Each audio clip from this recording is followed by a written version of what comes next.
नमस्कार, आप देख रहे हैं कड़ा आवाज। मैं हूं महावीर सिंह रमन आपके साथ।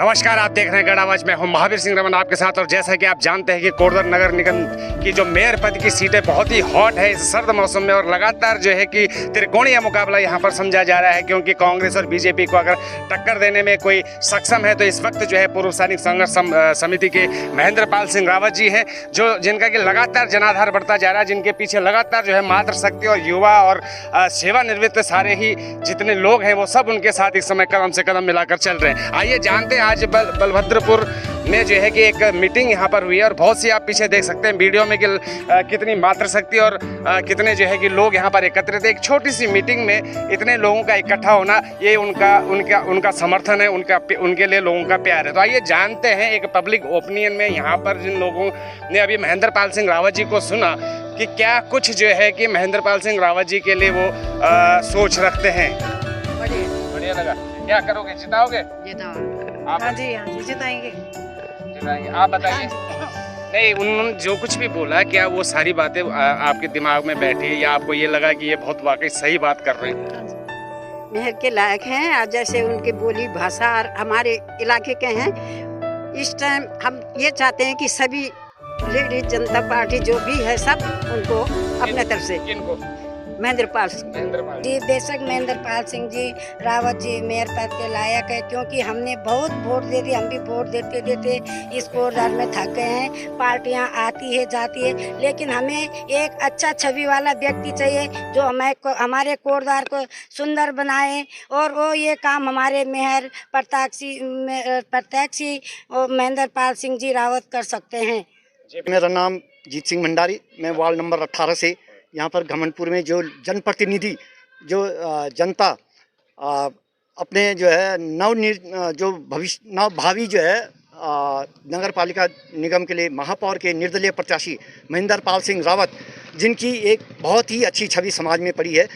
सामाजिक मुद्दों को संबंधित विभाग और संबंधित कार्यालयों तक जो है पहुँचाते रहे हैं, संबंधित मंत्रियों तक, यहाँ तक कि उत्तराखंड सरकार या दिल्ली सरकार तक भी पहुंचाते रहे, जिसमें कुछ मुख्य बिंदु हैं जैसे मालन नदी का पुल और चिल्लरखाल लालढांग मोटर मार्ग, मोटर नगर का बस अड्डा, जो कि पिछले 12-14 सालों से बड़ी बड़ी पार्टियों के बड़े बड़े प्रतिनिधियों को चिढ़ा रहा है। उनके भ्रष्टाचार की एक छवि जनता के सामने पेश कर रहा है। उसके अलावा नगर के अंदर अतिक्रमण की तरह से आपका आभार प्रकट करना चाहता हूँ। और जैसे कि आप जानते हैं कि लोकतंत्र के महापर्व निकाय चुनाव की रणभेरी बच चुकी है। 23 जनवरी 2025 को इसका एक शुभारंभ हो रहा है, और इस उपलक्ष्य में मैं भी कोरदार के नगर निगम महापौर प्रत्याशी के रूप में आपके सम्मुख खड़ा हूं, और चंद एक बातें आपके सम्मुख रखना चाहता हूं कि जैसे कि आप जानते हैं कि नगर निगम आने वाले 5 साल के लिए कोरदार की विकास की योजनाओं का प्रारूप तैयार करता है, और इस सदन के माध्यम से कोरदार के समग्र विकास की जो विषय हैं उनको अनुमोदित कर आगे बढ़ने का काम किया जाता है।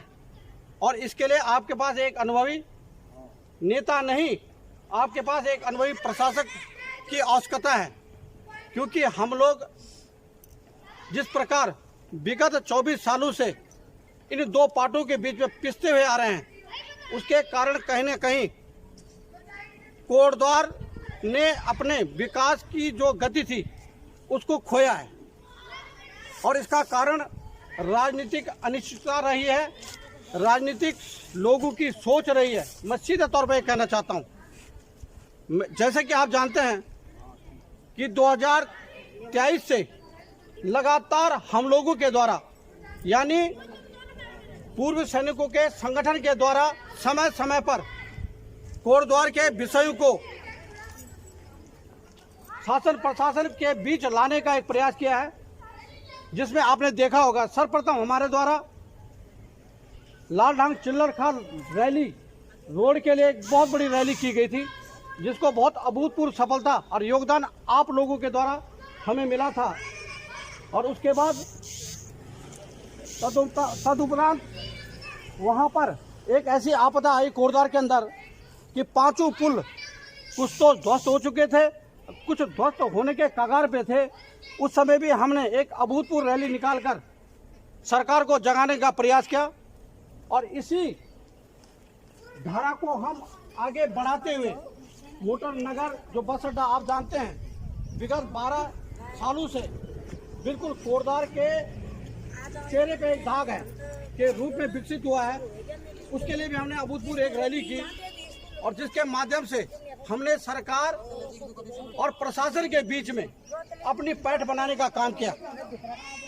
और उसी कड़ी में मैं लगातार अपने पूर्व सैनिकों के साथ, अपनी वीर माताओं के साथ निरंतर कार्य करता रहा और जिसमें हम काफ़ी हद तक अपने पूर्व सैनिकों को, अपनी वीर माताओं को, उनके आश्रितों को जोड़ने में सफल रहे हैं। आज जिसकी परिणति है कि आप लोगों का अभूतपूर्व समर्थन, प्यार और सहयोग हमें मिल रहा है।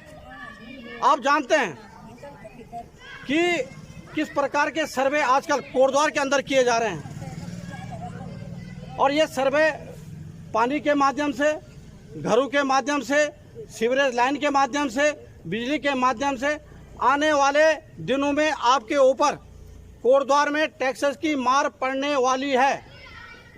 आज तक किसी भी, आज हमें इस जो चुनावी रैलियों में हमें कम से कम 10 दिन हो चुके हैं, किसी अन्य प्रत्याशी के द्वारा उन पर अपना स्पष्ट मत या रुख नहीं दिया गया है, जिसका कारण आप समझ सकते हैं कि राजनीतिक दल कभी भी इस विषय पर अपनी बातें रखने में असमर्थ हैं।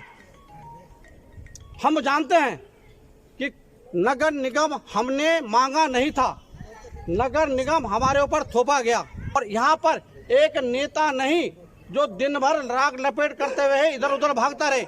यहाँ पे एक प्रशासक चाहिए, एक आपका भाई चाहिए जो इन व्यवस्थाओं को सुचारू ढंग से आप तक पहुँचाने का काम करे। इसके माध्यम से एक नई लॉ, एक कोटद्वार के सृजन की नई लॉ को जलाने का हम काम करेंगे, जिसके माध्यम से हम नए कोटद्वार का एक सृजन करेंगे, नए कोटद्वार को बढ़ाने का काम करेंगे, बनाने का काम करेंगे। और यह सब आपकी भागीदारी, कोटद्वार के समस्त नागरिकों, युवाओं, महिलाओं के माध्यम से इस कार्य को आगे बढ़ाया जाएगा। सजेशन पूछे जाएंगे, सुझाव पूछे जाएंगे, जिनके माध्यम से हम ऐसे कोटद्वार को बनाएंगे जहां पर गरीब के हाथ में रोजगार हो। और जब गरीब के हाथ में रोजगार होगा तो आशीर्वाद उसका स्वाभाविक मिलना स्वाभाविक है। तो मैं आपसे पुनः विनती करना चाहता हूँ, एक बार सोचिए, मंथन कीजिए और एक बार विशुद्ध रूप से, जिसने भारतीय सेना में राष्ट्र की सेवा की है, अब वो समाज की सेवा के लिए थोड़ा सा आगे बढ़ने का प्रयास कर रहा है। उस प्रयास को अपने शक्ति के माध्यम से, अपने मत की शक्ति के माध्यम से उसको सशक्त करने का काम करे, जिसके माध्यम से हम समाज में याचक नहीं, देने वाले बने। हम देने वाले बने। मैं लगातार अपने हर कार्यवृत्त में मैं कहता हूं, अभी वर्तमान में हम उनसे भीख मांगते रहते हैं। हम क्यों फोन नहीं कर सकते जब 37 या 40 हज़ार की हमारी एक स्ट्रेंथ यहाँ पे जनसंख्या की हमारे पास है, एक मत वोट हमारे पास है, मत अधिकार हमारे पास है, क्यों नहीं हम उसके माध्यम से हम देने वाले बने, समाज को आगे उठाने वाले बने, अपने तबके को आगे बढ़ाने वाले बने। क्योंकि जो समाज आवाज़ नहीं देता वो समाज हमेशा टूट जाता है। इन्हीं शब्दों के साथ मैं अपनी वाणी में विराम रखता हूँ। आप यहाँ पे आए, आपने अपने भाई को आशीर्वाद दिया है, आपने अपने भाई को सुना है, दिल की गहराई से आभार बंदन। जय हिंद, जय भारत, जय उत्तराखंड। भारत माता की, भारत माता की, भारत माता की।